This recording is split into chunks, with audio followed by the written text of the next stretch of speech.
Selamat pagi anak-anak kelas 12 semua. Karena waktu sudah menunjukkan jam 8 pagi sesuai dengan jadwal, kita mulai saja sambil nunggu temannya yang belum join. Pak awali dengan tangan jari umat, Om Swastiastu. Siswa kelas 12 semua, Pak permaklumkan karena Pak maju misi dari jadwal karena nanti ada kegiatan lain. Jadi Pak tukar aja mendahului di jam pertama. Nah, anak-anak juga kemarin sudah Pak infokan bahwa rencana kita tatap muka itu ada sedikit perubahan mengikuti regulasi yang ada yang dikeluarkan oleh pemerintah. Nah, pada akhirnya kita masih melakukan proses pembelajaran secara daring seperti saat ini. Nah, mudah-mudahan nanti secepatnya segera bisa melakukan tatap muka. Ya. Nah, anak-anak, di pertemuan pertama semester genap ini, barangkali anak-anak semua sudah mendapatkan raport. Jadi, Pak pastikan semua siswa sudah mendapatkan raport yang dititip sama perwakil yang ambil ke sekolah. Dan itu kalau anak-anak sadari, tidak ada perbedaan atau tidak ada pemberian tanda kutip sanksi barangkali untuk anak-anak yang memang karena permasalahan pembiayaan. Nah, di situasi seperti ini kita di sekolah melakukan diskresi, kebijaksanaan sehingga anak-anak semuanya sudah mendapatkan raport. Mudah-mudahan hasilnya bisa baik, bisa maksimal. Yang hasilnya belum maksimal, nanti tolong ditingkatkan di ujian berikutnya. Kemudian yang kedua barangkali yang Pak sampaikan, tidak terasa sekarang sudah tahun 2021, Pak ucapkan selamat tahun baru untuk anak-anak semua. Semoga pandemi ini segera berakhir di tahun yang baru dan juga nanti kita akan bersama-sama menyongsong atau mengikuti ujian akhir. Entah apa itu namanya nanti setelah tidak ada lagi ujian nasional, entah apa itu namanya nanti. Nah, kita tunggu saja petunjuk dari pemerintah yang jelas sampai sekitar bulan April itu sudah selesai semua proses pembelajaran tagihan anak-anak di kelas 12. Biasanya kalau kita flashback ke belakang di tahun-tahun sebelumnya, kalau situasinya normal, biasanya tahapan ujian yang pertama itu adalah tentang pra UKK, habis itu UKK dan seterusnya. Mungkin nanti di lain kesempatan Pak akan bahas yang pada intinya untuk ujian kita nunggu petunjuk yang ada dulu sehingga bisa dijadikan pijakan untuk membuat suatu keputusan di sekolah setelah nanti ada aturan atau petunjuk yang dikeluarkan oleh pemerintah. Ditunggu saja, nanti kalau sudah waktunya pasti diinfokan secara lengkap. Nih. Terakhir, yang perlu anak-anak siapkan, Pak sudah dapat sedikit gambaran, sudah dapat bocoran bahwasannya nanti akan ada semacam ujian namanya ujian AKM. Ujian AKM itu pelajarnya cuma 2, menghitung dan membaca. Nanti Pak akan jelaskan lebih lanjut di lain kesempatan, termasuk nanti juga akan Pak siapkan untuk anak-anak melakukan latihan di rumah semacam simulasi. Jadi anak-anak barangkali itu dulu sebagai pembuka sekaligus beberapa pengumuman untuk persiapan anak-anak kelas 12. Ya, Pak kembali ke materi di layar, barangkali anak-anak sudah lihat materi pertama kita di semester genap ini adalah pengaruh kemajuan iptek terhadap bangsa Indonesia. Iptek, ilmu pengetahuan dan teknologi.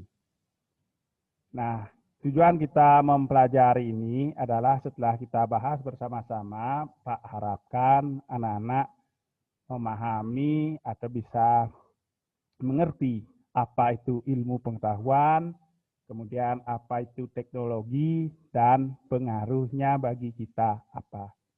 Sudah barang tentu setiap hasil itu ada dampak, baik yang dampaknya positif, baik dampaknya yang negatif. Jadi kita pelajari sama-sama. Nah, kita mulai dari yang paling sederhana dulu. Siapa yang bisa menjawab, mungkin tunjuk tangan. Nanti Pak kasih kesempatan.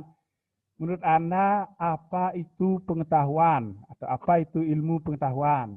Yang bisa silahkan tunjuk tangan, biar bisa Pak kasih kesempatan untuk bicara. Atau ya, pertanyaan apa yang kedua, apa itu teknologi? Nah, menurut Anda itu teknologi itu apa sih gitu? Kemudian ada nggak hubungan antara ilmu pengetahuan dan teknologi? Jadi silahkan yang barangkali ingin menyampaikan pendapat atau ingin mencoba menjawab, nah boleh dipilih salah satu. Apakah Anda akan menjawab ilmu pengetahuan itu apa sih? Dari gampang sekali, sering kita dengar, sering kita uh, lihat seperti itu. Jadi silahkan Pak kasih kesempatan anak-anak kelas 12 mau jawab yang nomor 1, nomor 2, nomor 3, silahkan pilih salah satu. Ilmu pengetahuan itu apa, atau teknologi itu apa. Silahkan yang sudah angkat tangan. Oh, udah, ini. Silahkan Artini, langsung dijawab 12 AP2.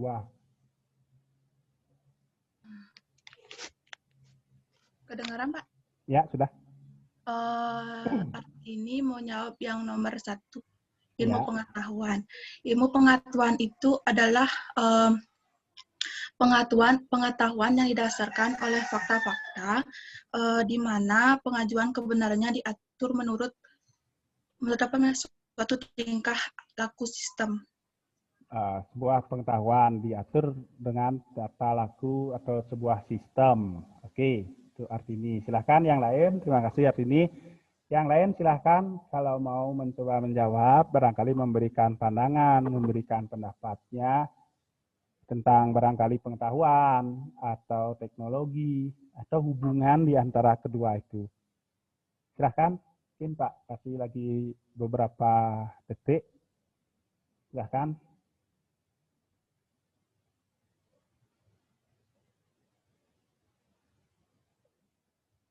Ada? Oh, ini ada yang angkat tangan, siapa ini?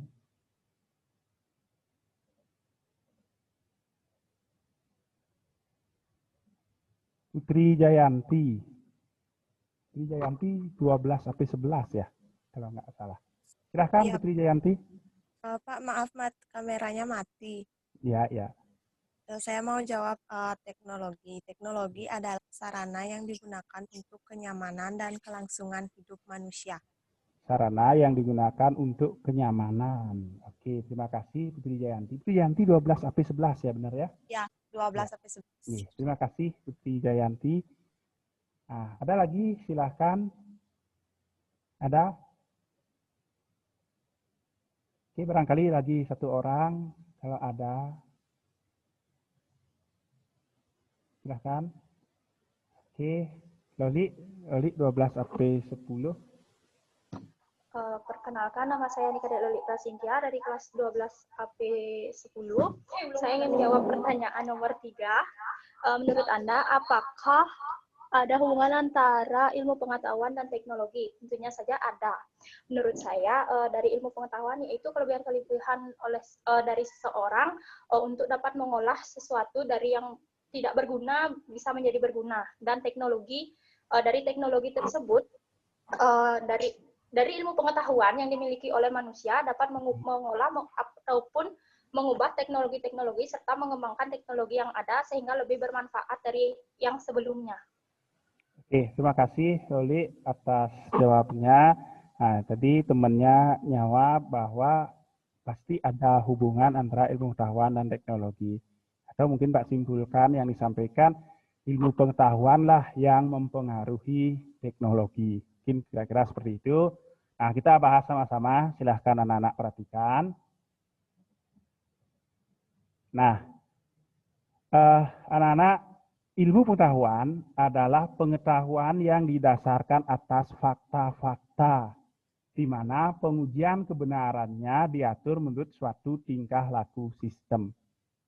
Ya, jadi ilmu pengetahuan itu apa? Ilmu pengetahuan adalah pengetahuan. Pengetahuan itu apa? Perubahan dari tidak tahu menjadi tahu. Nah, itulah pengetahuan. Sesuatu dapat dikatakan sebagai sebuah pengetahuan harus atas dasar fakta-fakta. Fakta-fakta itu kebenaran, dapat dibuktikan, dilihat dengan panca indera, kemudian rasional, masuk akal, semua bisa menerima itu sebagai sebuah kebenaran. Itulah fakta. Nah, pengetahuan yang didasarkan atas fakta-fakta, pengujian kebenarannya menurut suatu sistem, menurut suatu tingkah laku, ada kaidah-kaidah, ada ketentuan-ketentuan untuk pengujiannya. Nah, kapan sesuatu itu, kapan anggapan itu dinyatakan sebagai sebuah fakta, harus diawali dengan melakukan sebuah pengujian. Pengujian berdasarkan sebuah tingkah laku sistem. Sehingga tidak bisa sesuai seenaknya sendiri, nggak bisa. Pengetahuan itu universal, siapapun bisa menerima. Contohnya gini, misalnya ngukur meja pakai pengaris, atau ngukur buku barangkali pakai pengaris. Si A ngukur hasilnya 30, si B ngukur juga hasilnya 30 itu misalnya. Jadi semua yang ngukur itu hasilnya sama karena dia pakai pengujian berbasis sistem, bukan tidak ada acuan.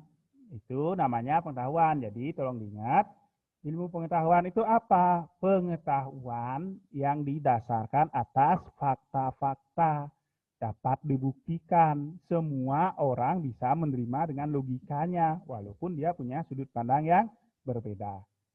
Itulah ilmu pengetahuan. Ilmu pengetahuan itu mengandung unsur kebenaran. Ingat.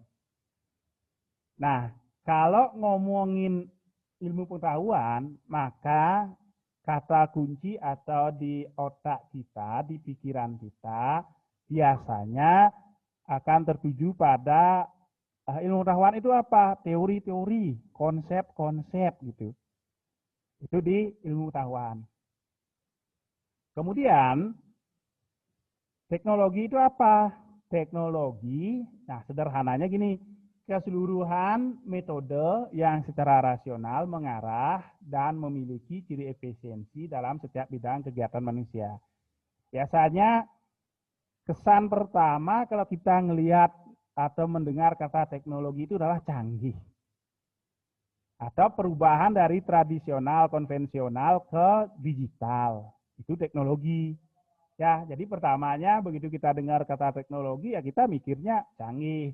Merubah kebiasaan konvensional, kebiasaan tradisional menjadi digital. Contohnya sekarang, biasanya kita ngajar secara konvensional, tatap muka, langsung Anda lihat mimik gurunya kayak apa, saya lihat siswanya kayak gimana. Sekarang sudah ada bantuan teknologi, nah, bisa dalam format digital dengan segala kelebihan dan kekurangannya. Kemudian kita lanjut dulu. Itu ilmu pengetahuan dan teknologi. Sekarang, ada nggak hubungan antara ilmu pengetahuan dan teknologi? Jawabnya jelas. Jelas ada. Pertama, ilmu pengetahuan itu mempunyai teori-teori atau rumus-rumus yang tetap. Rumus luas, panjang kali lebar. Luas segitiga, setengah, alas kali tinggi, dan seterusnya. Sampai kapanpun sebelum ada pengujian yang dapat membantah kebenaran itu, pasti teori-teori tersebut, rumus-rumus tersebut tetap berlaku dan dinyatakan sebagai sebuah kebenaran. Itulah ilmu pengetahuan. Jadi selama sebelum bisa dibantah oleh rumus yang lain, misalnya, oh salah, ternyata nyari luas segitiga itu tidak setengah alas kali tinggi. Yang benar itu 1/4 itu misalnya. Setelah dibuktikan ternyata yang terdahulu itu salah, baru bisa dirubah. Sementara tidak ada yang menyanggah, tidak ada yang membuktikan bahwa itu salah, tetap diyakini sebuah kebenaran. Kemudian, teknologi itu praktek penerapan dari ilmu pengetahuan. Itulah teknologi. Kalau tidak ada ilmu pengetahuan, teknologi pun tidak akan ada. Kalau semakin berkembang ilmu pengetahuan di masyarakat, ilmu pengetahuan yang diterapkan itu semakin berkembang, teknologinya pun semakin canggih. Kayaknya kita setuju. Nah, kalau kita bandingkan mungkin zaman dulu, kalau kita mau kirim surat, sekarang ngirim mungkin lagi seminggu baru nyampe, ya sekarang tinggal ngetik, habis itu udah ketahuan lagi apakah dia sudah ngerit atau belum. Itu contohnya. Berarti ada hubungan yang sangat signifikan antara pengetahuan dan keterampilan. Semakin berkembang ilmu pengetahuan, maka teknologinya pun semakin berkembang atau semakin canggih. Kemudian,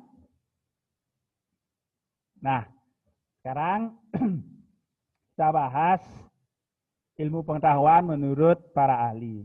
Pertama, anak-anak silahkan perhatikan menurut KBBI. Ini sudah biasa, Kamus Besar Bahasa Indonesia. Kamus Besar Bahasa Indonesia menyatakan ilmu pengetahuan itu apa? Pengetahuan tentang suatu bidang disusun secara bersistem menurut metode menerangkan gejala tertentu. Kata kuncinya silahkan ditulis atau barangkali ditandai. Menurut KBBI itu ilmu pengetahuan, satu kata kuncinya ada pengetahuan. Kemudian ada kata sistem, ada metode, kemudian ada menerangkan gejala. Itu ada kata kuncinya. Pertama ada pengetahuan. Pengetahuan kemudian ada sistem, ada metode, kemudian menerangkan gejala. Menerangkan gejala tertentu. Sistem itu apa? Sistem adalah sekumpulan beberapa komponen yang berbeda, memiliki fungsinya berbeda, tetapi bersatu untuk melakukan sesuatu. Itu singkatnya sistem. Nah, kayak kita di tubuh kita ada sebuah sistem gabungan unsur-unsur yang berbeda, kemudian fungsinya beda, tapi bekerja sama dalam suatu suatu perkumpulan. Tangan fungsinya berbeda dengan kaki, dengan telinga, dengan mata, tapi dia bekerja sama. Satu komponen saja tidak berjalan, tidak berpengaruh, itu akan menyebabkan sistem itu tidak berjalan. Bayangkan tenaganya fit, penglihatannya bagus, habis itu otaknya pintar, tapi kakinya nggak bagus, nggak bisa. Gitu. Kemudian ada ahli namanya Horton PB dan Chester LH. Ini singkat namanya. Kedua ahli ini dia menyatakan ini, ilmu pengetahuan itu upaya mencari pengetahuan. Kemudian yang diuji dan dianalkan berlaku secara sistematis serta berdasarkan prinsip atau prosedur tertentu. Jadi tidak gampang-gampangan orang menyatakan ini sebuah pengetahuan. Enggak. Harus ada kata kuncinya tadi apa? Sistematis, ada prosedur-prosedur, ada metode yang dilakukan. Sehingga seperti yang Pak katakan tadi, begitu dinyatakan sebagai sebuah ilmu pengetahuan, siapapun bisa menerima, siapapun meyakini sebagai sebuah kebenaran. Itu ilmu pengetahuan. Berikutnya, teknologi.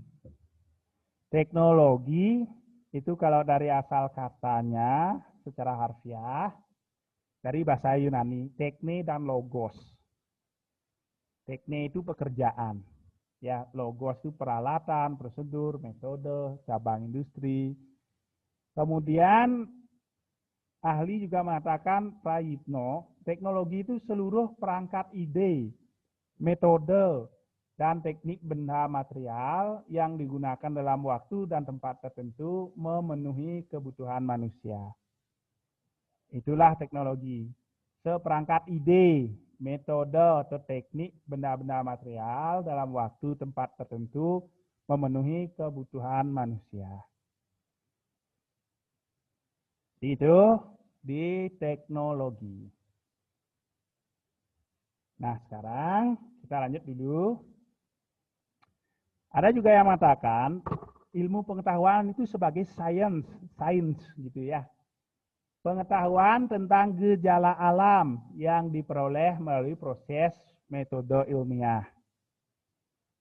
Kemudian ada juga yang mengatakan teknologi itu pengetahuan dan keterampilan yang merupakan penerapan. Nah, ada ilmu pengetahuan diterapkan dalam kehidupan sehari-hari, dalam manusia melakukan kegiatannya sehari-hari, itulah dikatakan sebuah teknologi. Boleh, ya. Kemudian Pak lanjut dulu.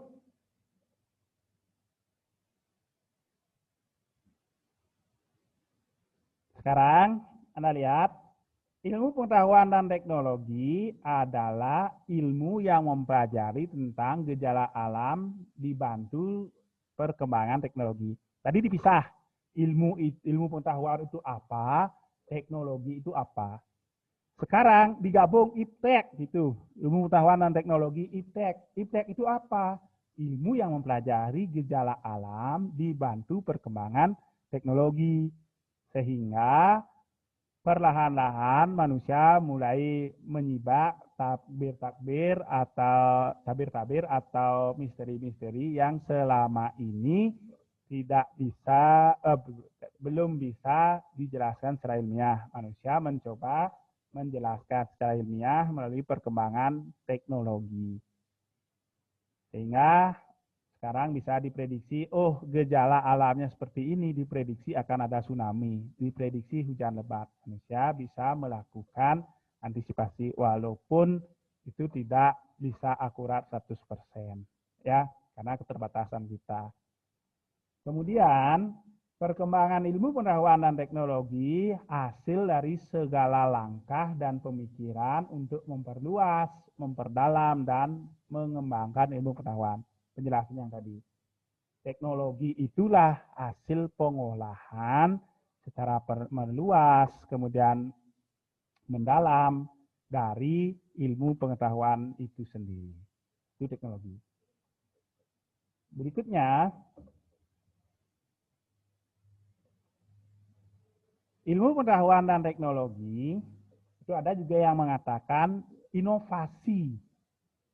Ilmu pengetahuan dan teknologi itu ada juga yang mengatakan adalah sebuah inovasi hasil olah pikir manusia berdasarkan teori-teori untuk memudahkan. Ingat ada kata kunci memudahkan kebutuhan hidup manusia. Pak yakin kita semua setuju dengan adanya teknologi itu sangat memudahkan kehidupan kita. Sehingga tidak salah, ada yang mengatakan ilmu pengetahuan dan teknologi dikatakan sebagai suatu inovasi, terobosan hasil dari manusia itu berpikir dengan acuan teori-teori dan ilmu pengetahuan untuk memenuhi dan memudahkan kebutuhan hidup manusia.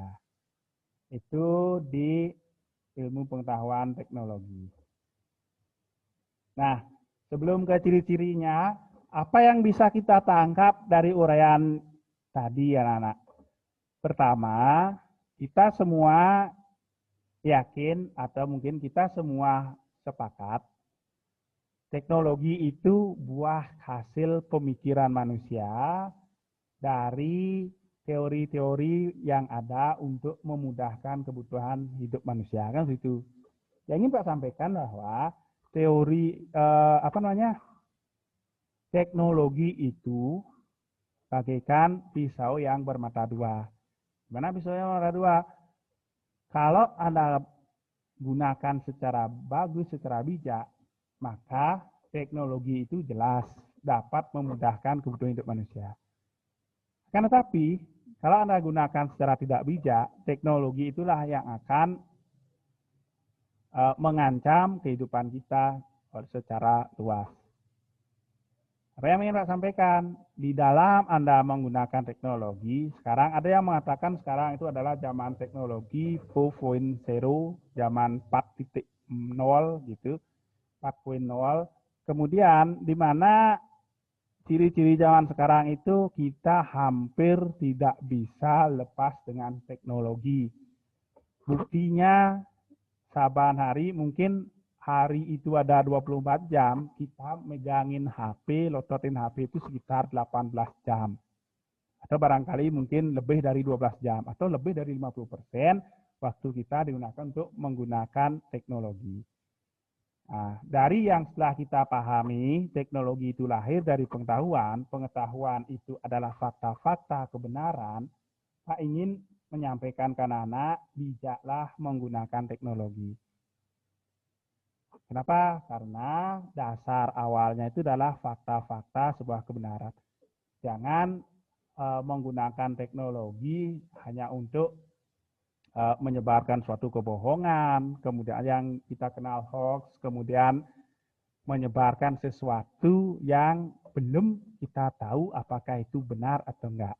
Padahal kita sudah pelajari sama-sama, teknologi itu lahir dari pengetahuan, pengetahuan itu menekankan fakta dan kebenaran. Ya, anak-anak saya pahami. Berikutnya, ciri-ciri perkembangan iptek. Cirinya pertama itu adanya saling ketergantungan suatu negara dengan negara lain, terutama di bidang ekonomi. Hampir tidak ada di dunia ini negara yang tertutup 100%. Atau hampir tidak ada negara yang tidak bekerja sama dengan negara lain. Karena memang kita ditakdirkan untuk saling bekerja sama dengan orang lain. Jangankan negara, kita yang kecil, manusia pun harus bekerja sama dengan orang lain. Sehingga Aristoteles mengatakan manusia itu soon politikon, manusia itu makhluk sosial, makhluk berpolitik, kan gitu. Kemudian meningkatnya masalah bersama, bidang lingkungan hidup. Salah satu yang paling dampak negatif dari perkembangan iptek itu kemarin itu adalah penemuan plastik. Makanya kalau barangkali anak-anak pernah baca artikelnya, ahli yang menemukan plastik itu sangat menyesal pernah menemukan plastik. Karena ternyata dari hasil penemuannya itu, bumi kita sekarang dalam masalah besar, terutama di lingkungan hidup. Berikutnya, ciri-ciri perkembangan iptek itu adalah berkembangnya barang-barang HP, TV, satelit, dan internet menunjukkan bahwa komunikasi global terjadi begitu cepatnya. Anak-anak begitu gampangnya sekarang kita semua ngecek apa yang terjadi di belahan bumi manapun, kemudian sedang apa yang tren sekarang dan seterusnya itu dengan bantuan teknologi. Kemudian dalam mendapatkan gagasan pengalaman baru pun kita menggunakan teknologi. Nah, itu perkembangan teknologi. Biasanya perkembangan teknologi itu dibarengi dengan mereka melakukan kombinasi. Kombinasi itu apa? Hasil-hasil teknologi terdahulu, kemudian digabungkan membentuk produk yang baru. Itu dia melakukan kombinasi. Bukankah smartphone yang kita pakai sekarang ini gabungan antara HP biasa, kemudian dengan fitur kamera, dengan internet dan seterusnya dijadikan satu, ya buat inovasi. Nah, itu ciri-ciri perkembangan teknologi. Berikutnya, faktor yang mempengaruhi perkembangan iptek di Indonesia. Faktor pertama itu peran pemerintah, misalnya di pengadaan atau pembangunan infrastruktur teknologi.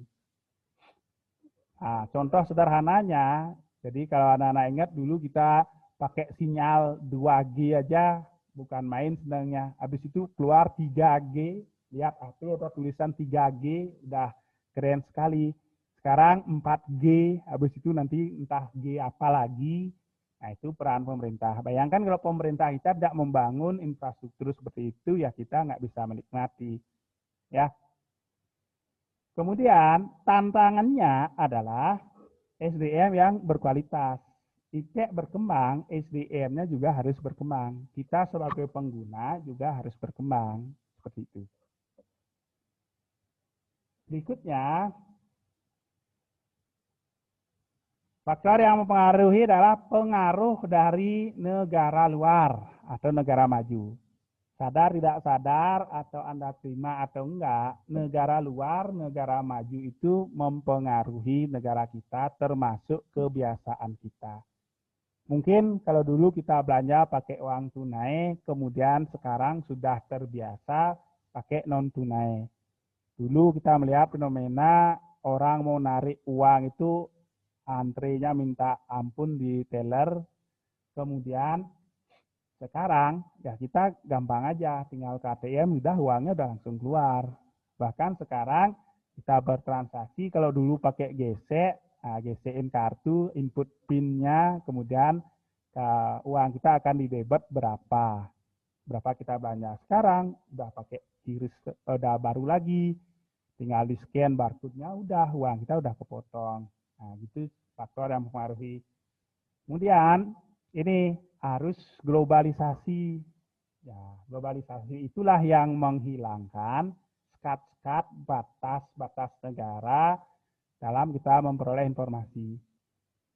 Ini contohnya, dulu kita ingin keluar negeri, waktunya lama. Sekarang sangat cepat.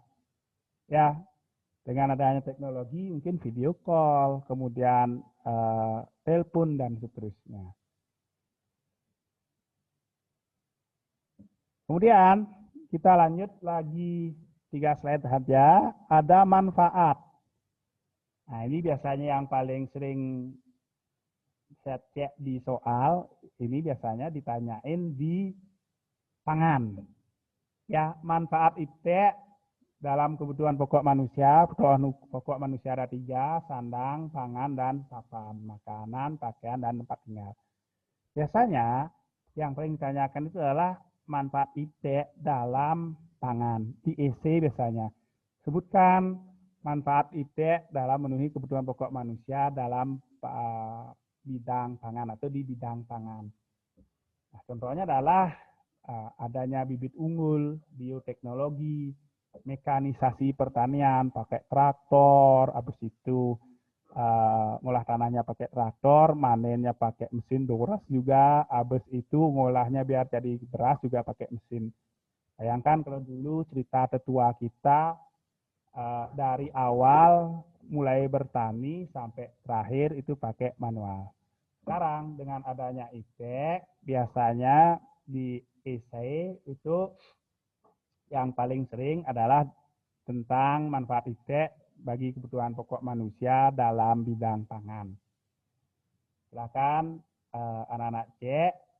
Pertama contohnya ada penggunaan bibit unggul, bioteknologi, kemudian ada juga mekanisasi pertanian, penyempurnaan gizi sereal. Berikutnya, di sandang atau di pakaian. Di pakaian itu yang paling fenomenal adalah dengan adanya perkembangan teknologi, mesin tekstil. Mesin tekstil mempercepat proses pembuatan pakaian. Sehingga dengan begitu pesatnya,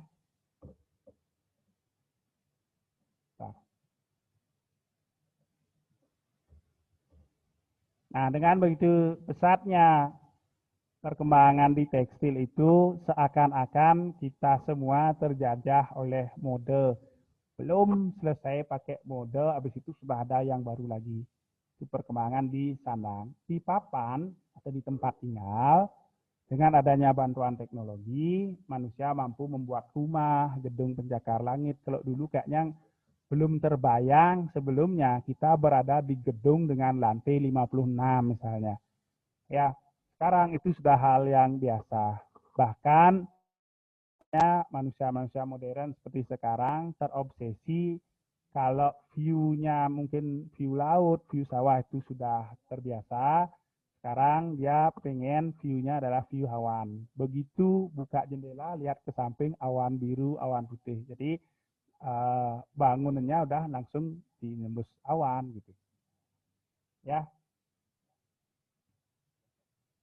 Nah, itu anak-anak untuk pertemuan kali ini. Karena sudah waktu, Pak cukupkan dulu. Nanti kita sambung di pertemuan berikutnya. Akhir kata, Pak Sinop untuk Pramo Santi. Om Santi, Santi, Santi. Om.